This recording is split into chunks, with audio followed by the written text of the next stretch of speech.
Hi friends, नमस्कार।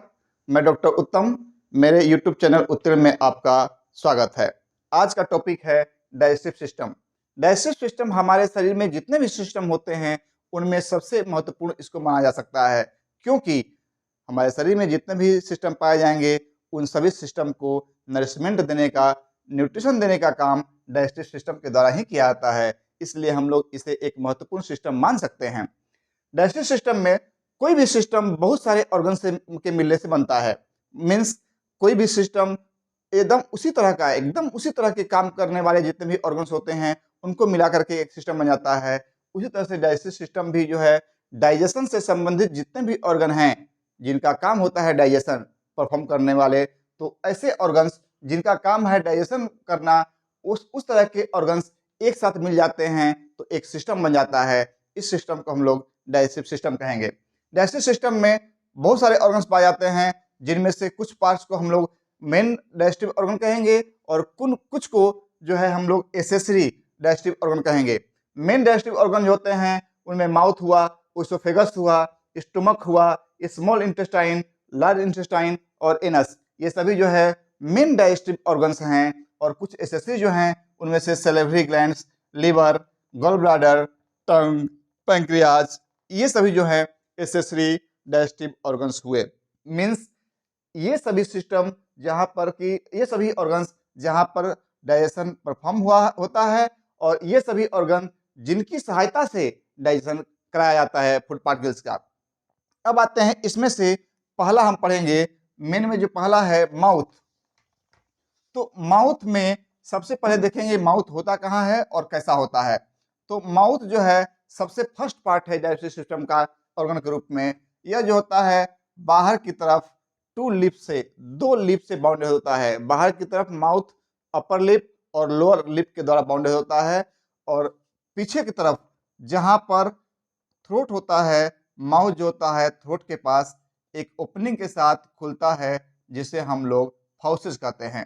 तो बाहर की तरफ जो हुआ वह माउथ जो है लिप के द्वारा बाउंड हो गया, और पीछे की तरफ जहां बगल कैविटी थ्रोट में खुलता है उस जगह को हम लोग फाउसेस कहते हैं।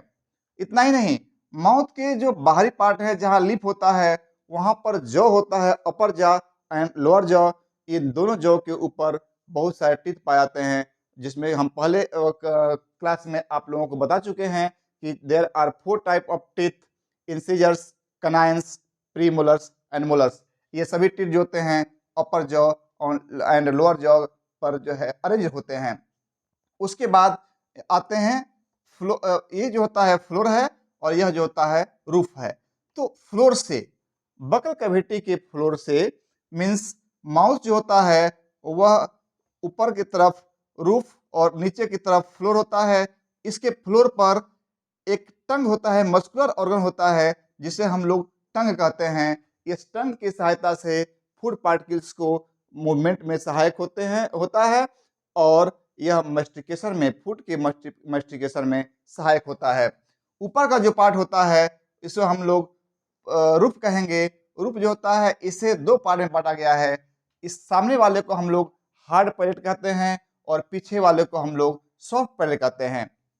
फिर से देखा जाए, mouth is bounded by upper lip and lower lip, means 2 lip के द्वारा बाउंड जो होता है एक्सटर्नली बाहर की तरफ, इंटरनली बाउंडेड होता है। पीछे की तरफ जो माउथ है खुलता है थ्रोट में, उस जगह का नाम होता है फाउसेस। बकल ये जो माउथ होता है ये बाउंडेड होने के चलते एक कैविटी बनाता है, जिसे हम लोग ओरल कैविटी या बकल कैविटी कहेंगे। इस बकल कैविटी का जो फ्लोर होता है, इस फ्लोर पर एक मस्कुलर ऑर्गन सिचुएटेड होता है, अटैच होता है। उस मस्कुलर ऑर्गन को हम लोग टंग कहते हैं। और अपर में जो रूफ होता है, उस रूफ में 2 पार्ट है। इंटीरियर पोर्शन को हम लोग हार्ड पैलेट कहते हैं, और पोस्टीरियर पोर्शन को हम लोग सॉफ्ट पैलेट कहते हैं।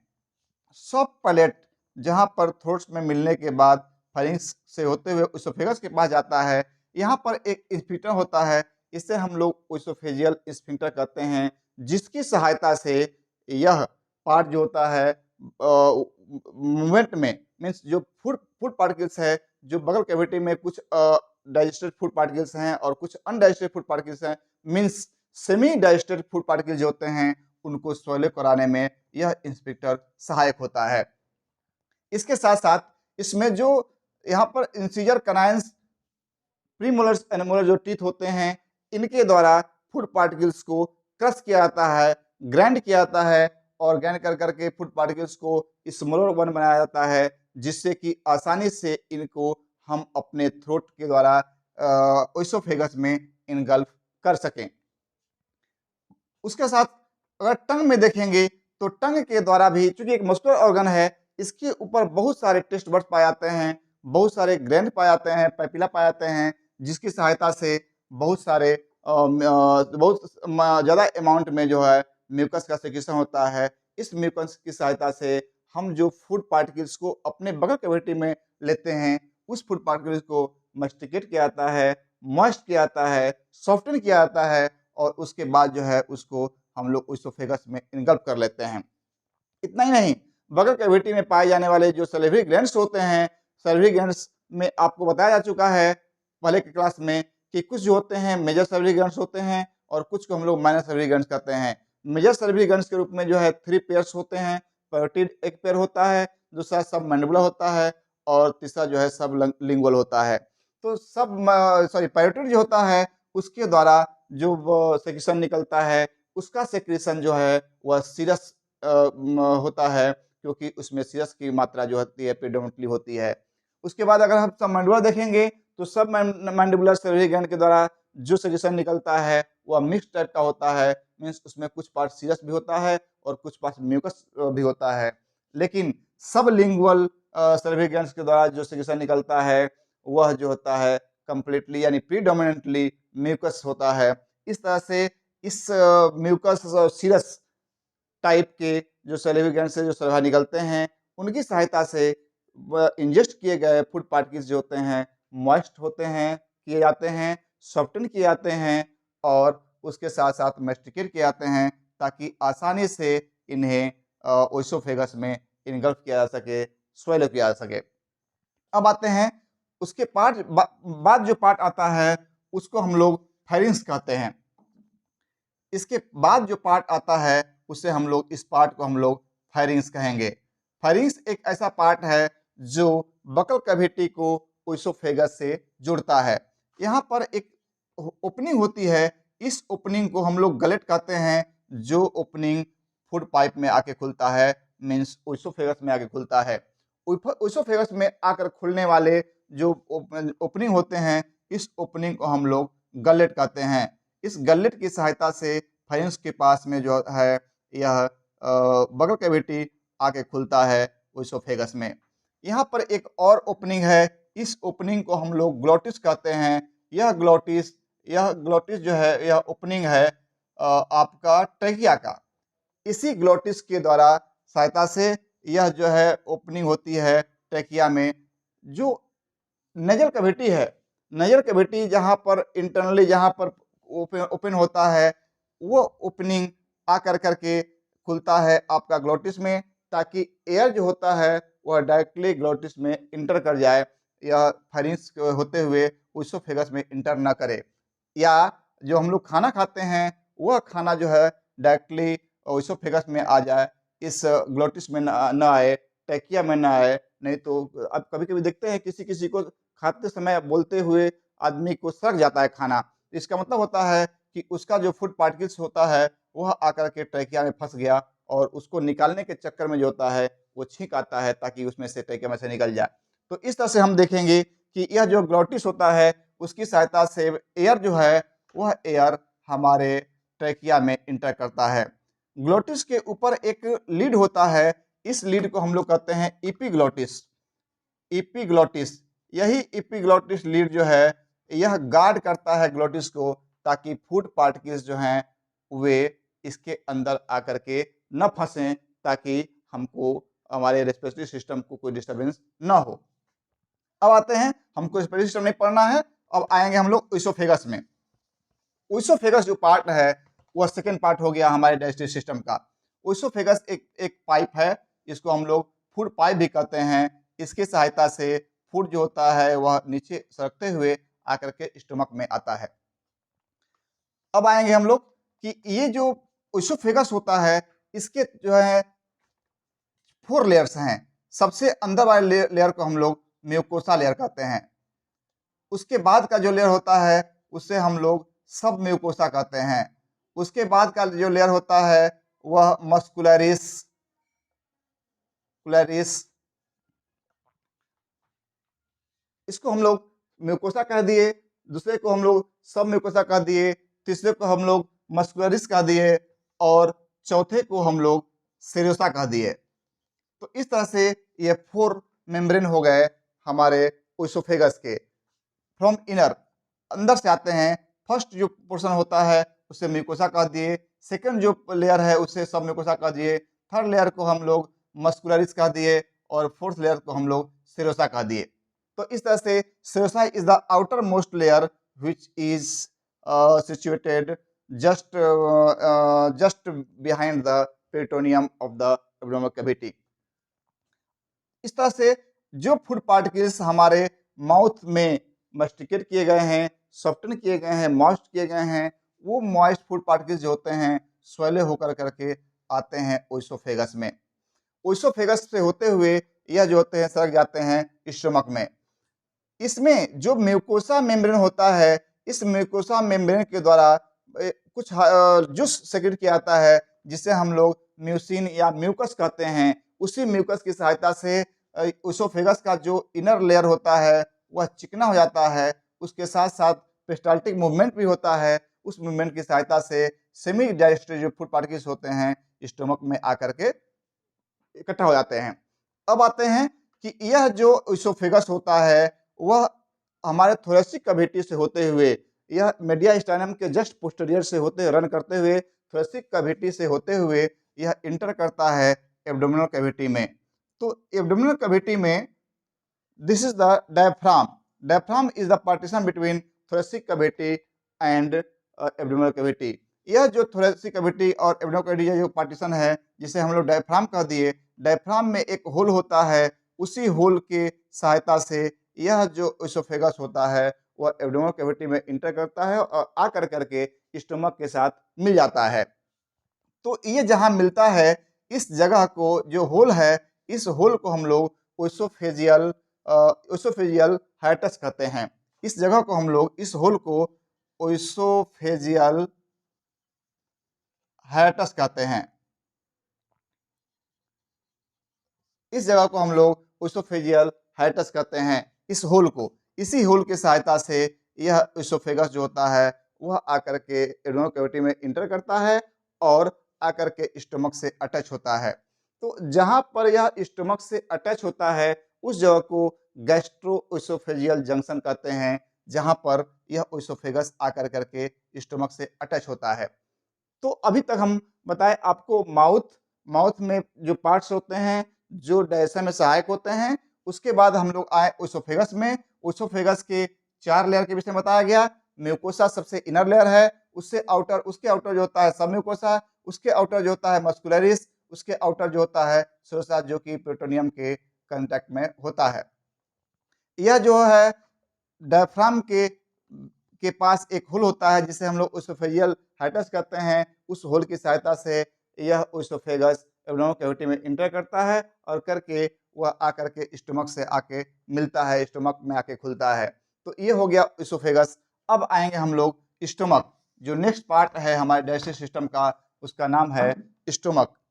स्टमक में हम लोग अगर इसका फिगर देखेंगे तो ये हुआ आपका फूड पाइप मीन्स ओइसोफेगस, और यहीं से ये जो होता है जे सेपेट एक पार्ट होता है जिसे हम लोग स्टमक कहेंगे। तो ये स्टमक जो है लगभग जे सेपेट ये इस तरह का एक पार्ट है। इसमें से अगर देखेंगे तो इस पार्ट को जहां पर आकर ओइसोफेगस स्टमक से मिलता है उस पार्ट को हम लोग गैस्ट्रो ओइसोफेजियल जंक्शन कहते हैं, और इसी पार्ट का एक और नाम होता है कार्डिया। उसके बाद अगर ये पोर्शन देखेंगे हम लोग जो जस्ट डायफ्राम के अगर लाइन में देखेंगे तो डायफ्राम के ऊपर के लाइन में होता है, इस पार्ट को हम लोग कहेंगे फंडस। उसके बाद जो मेन पार्ट होता है इसका उसे कहते हैं हम लोग बॉडी। उसके बाद ये जो पार्ट होता है जो नेक की तरह होता है उसे हम लोग कहते हैं पाइलोरिक एंट्रम, पाइलोरिक एंट्रम। और ये जो पार्ट होता है इस पार्ट को हम लोग कहते हैं पाइलोरस। तो इस तरह से इसके 5 पार्ट्स हो गए। एक पार्ट को हम लोग कहते हैं कार्डिया, जो गैस्ट्रो इसोफेजियल जंक्शन के पास में पाया गया उसे हम लोग कार्डिया कह दिए। उसके बाद वाले पार्ट को हम लोग फंडस कह दिए। एक पार्ट और है जिसे हम बॉडी कहते हैं, और उसके बाद जो पार्ट आता है उसको पाइलोरिक एंट्रम कहते हैं। और उसके बाद जहां पर यह डोडनम से मिलता है स्टमक, उस जंक्शन के पास में जो पार्ट होता है उसे हम लोग पाइलोरस कहते हैं।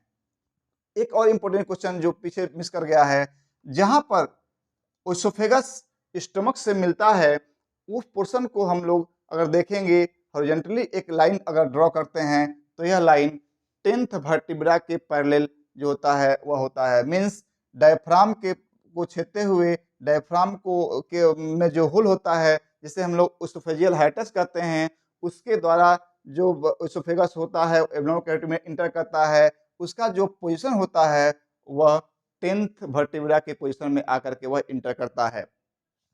तो इस तरह से यह ओपनिंग हुई 10th वर्टिब्रा के पास में होता है, 10th थोरेसिक वर्टिब्रा के पास में होता है। इससे हम लोग कहेंगे 10th थोरेसिक वर्टिब्रा के पास में आकर के यह ओसोफेगस जो होता है ओसोफेजियल हाइटस के सहायता से यह इंटर करता है एब्डोमिनल कैविटी में और आकर के स्टमक के साथ मिलता है। अब आते हैं स्टमक में जो पार्ट हुआ, ये cardia, fundus, body, pyloric antrum और पाइलोरस। अब देखेंगे कि जिस तरह से ओसोफेगस के 4 लेयर पाए गए उसी तरह से स्टमक के जो बॉडी का लेयर होता है इसके लेयर में भी 4 लेयर पाया जाता है। जो सबसे इनर लेयर होता है उसे हम लोग म्यूकोसा कहते हैं। उसके बाद का जो लेयर होता है उसे हम लोग सब म्यूकोसा कहते हैं। उसके बाद का जो लेयर होता है उसे मस्कुलरिस कहा जाता है, और उसके बाद का जो लेयर होता है उसे सेरोसा कहा जाता है। तो सेरोसा जो होता है अगर देखेंगे तो यह पेरिटोनियम से सटा हुआ पार्ट होता है। उसके अंदर देखेंगे तो मस्कुलरिस होता है, उसके अंदर देखेंगे सबम्यूकोसा होता है, और सबसे अंदर जो होता है वह म्यूकोसा एक लेयर होता है वह पाया जाता है। म्यूकोसा में इसके म्यूकोसा में जो होता है कुछ ऐसे ग्लैंड्स होते हैं, माने डाइजेस्टिव ग्लैंड्स पाए जाते हैं या बहुत सारे सेल्स पाए जाते हैं जिस ग्लैंड्स के द्वारा गैस्ट्रिक जूस का सेक्रेशन होता है। तो गैस्ट्रिक जूस निकलता है, वही गैस्ट्रिक जूस जो होता है डाइजेशन में सहायक होता है, जो semi digested food particles mouth से स्टमक में आकर के उतरते हैं। तो इसमें से अगर हम देखेंगे तो गैस्ट्रिक ग्लैंड्स कहाँ-कहाँ होते हैं, तो सब म्यूकोसा पार्ट में कुछ होते हैं सब म्यूकोसा पार्ट में। तो मैक्सिमम जो ग्लैंड्स होते हैं या सेक्रेटरी फंक्शंस वाले ग्लैंड्स होते हैं, सेल्स होते हैं, वो म्यूकोसा और सब म्यूकोसा लेयर में पाए जाते हैं। उसमें से अगर हम डाइजेस्टिव सिस्टम में हेल्पफुल अगर सेल्स देखेंगे तो वो सेल्स का नाम होता है, एक सेल्स का नाम होता है ऑक्जेंटिक सेल्स। ऑक्जेंटिक सेल्स, इस सेल्स के द्वारा एक जूस निकलता है, उस जूस में HCl की मात्रा अधिक पाई जाती है। मीन्स HCl का सेक्रेशन ऑक्जेंटिक सेल्स के द्वारा होता है। एक और सेल होता है जिसे हम लोग पेप्टिक सेल कहते हैं। पेप्टिक सेल, इस सेल्स के द्वारा पेप्सिन नाम का एक एंजाइम निकलता है। पेप्सिन जो होता है वह पेप्सिनोजेन के रूप में निकलता है। तो इस तरह से हम देखते हैं कि जितना भी ग्लैंड्स हमारे स्टमक में पाए गए उससे जो निकलने वाले जूस होते हैं उसे हम लोग गैस्ट्रिक जूस कहते हैं। उनमें से कुछ स्पेसिफिक सेल होते हैं जिनके द्वारा कुछ स्पेसिफिक सेक्रेशन निकलता है। जैसे ऑक्जेंटिक सेल्स के द्वारा HCl हाइड्रोक्लोरिक एसिड निकलता है, पेप्टिक सेल के द्वारा पेप्सिनोजेन एक एंजाइम निकलता है। कुछ और भी सेल होते हैं म्यूकस सेक्रेटिंग सेल्स जिनसे कि म्यूकस निकलता है, म्यूसिन निकलता है। तो जो फूड पार्टिकल्स माउथ में जो हम लोग खाए हैं वहां पर सलाइवा में जो उपस्थित एंजाइम्स होते हैं जैसे एमाइलेज, वह एमाइलेज कार्बोहाइड्रेट को एमाइलेज जो होता है वह स्टार्च को माल्टोज में चेंज कर देता है, और वह माल्टोज चूंकि स्वाद में मीठा होता है इसीलिए कभी हम लोग अगर रोटी या भात खाते हैं तो सबसे पहले मुंह में मीठापन का एहसास होता है, क्योंकि उस समय एमाइलेज की सहायता से स्टार्च माल्टोज में चेंज किया जा चुका रहता है। वह इन तो माउथ में देखेंगे तो सिर्फ और सिर्फ मैक्सिमम पार्ट जो होता है कार्बोहाइड्रेट का ही डाइजेशन होता है, वहां पर प्रोटीन और फैट का डाइजेशन नहीं होता है। अब semi digested carbohydrate type of food, undigested protein and fat, यह होता है वह इंटर कर गया इसोफेगस से आ गया स्टोमक में। स्टोमक में आने के बाद यहाँ जो एचसीएल निकलता है, इसकी सहायता से एचसीएल की सहायता से जो पेप्सिनोजेन, पेप्टिक सेल से जो पेप्सिनोजेन निकला है यह पेप्सिनोजेन इनएक्टिव फॉर्म में होता है। इनएक्टिव फॉर्म जो होता है वह एचसीएल की उपस्थिति में एक्टिव फॉर्म में बदल जाता है, यह पेप्सिन में बदल जाएगा। Due to presence of HCl in the gastric juice, pepsinogen change into the active form. That active form is known as pepsin. This pepsin acts on the protein in digestion as the amino acid. तो अब देखते हैं digestion तो हम लोग अभी नहीं पढ़ रहे हैं, अभी पढ़ेंगे कि स्टोमक में कैसे फूड पार्टिकल्स आए और कौन कौन से एंजाइम सेक्रेट हुए। तो गैस्ट्रिक जूस गैस्ट्रिक ग्लैंड्स और गैस्ट्रिक सेल्स के द्वारा सेक्रेट किए गए। उस गैस्ट्रिक जूस में पाया गया आपका हाइड्रोक्लोरिक एसिड, पेप्सिनोजेन, कुछ के द्वारा लाइपेज भी निकलता है और कुछ जो होते हैं उसमें म्यूसिन होते हैं, म्यूकस होते हैं, जिसकी सहायता से फूड पार्टिकल्स को यहाँ पर पचाया जाता है। फिर से आते हैं स्टोमक में, जिस तरह से माउथ में कार्बोहाइड्रेट टाइप ऑफ फूड को पचाया जाता है, उसी तरह से हमारे स्टोमक में प्रोटीन टाइप ऑफ फूड का डाइजेशन अधिक मात्रा में हो पाता है। कार्बोहाइड्रेट का कम या नहीं के बराबर, लाइपेज में के द्वारा फैट का नहीं के बराबर, लेकिन पेप्सिनोजेन के द्वारा प्रोटीन का डाइजेशन यहाँ पर सबसे अधिक होता है। तो अभी तक हम लोग आज में हम लोग डाइजेस्टिव सिस्टम के अंदर माउथ, ओसोफेगस और स्टोमक के बारे में पढ़े हैं। इसके बाद अगले क्लास में हम लोग small intestine, large intestine means बाकी के बचे डाइजेस्टिव सिस्टम के जो ऑर्गन होते हैं उनके विषय में पढ़ेंगे और उसके बाद फिर यह जो चैप्टर होता है पार्ट 1 और पार्ट 2 के रूप में कंप्लीट होगा। तब तक के लिए नमस्कार, धन्यवाद। अब आपसे फिर एक अपील है मेरा कि अगर मेरा ये वीडियो पसंद आया तो आप इसे लाइक करें, सब्सक्राइब करें तथा बहुत से अधिक मात्रा में शेयर करें। और अगर कोई क्वेश्चन या अगर कोई त्रुटि आपको नज़र आती हो तो आप कमेंट में ज़रूर लिखें, ताकि अगले वीडियो में इस चीज़ को सुधारा जा सके या आपको अपने क्वेश्चन का सही उत्तर मिल सके। धन्यवाद।